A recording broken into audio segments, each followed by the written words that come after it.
بسم اللہ الرحمن الرحیم۔ السلام علیکم ورحمۃ اللہ وبرکاتہ۔ حضرت خالد بن ولید کے انتقال کی خبر جب مدینہ منورہ پہنچی تو ہر گھر میں کوہرام مچ گیا۔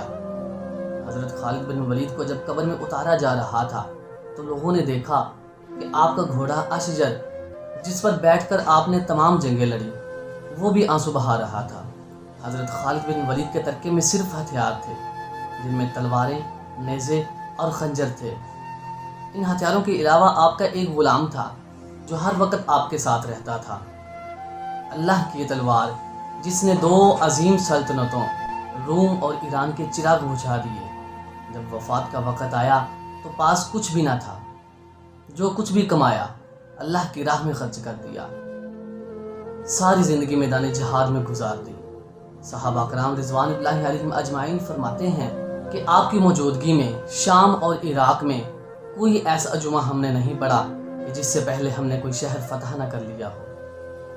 بڑے بڑے جلیل القدر صحابہ کرام رضوان اللہ علیہم اجمعین نے حضور صلی اللہ علیہ وآلہ وسلم سے آپ کے روحانی تعلقات کی گواہی دی۔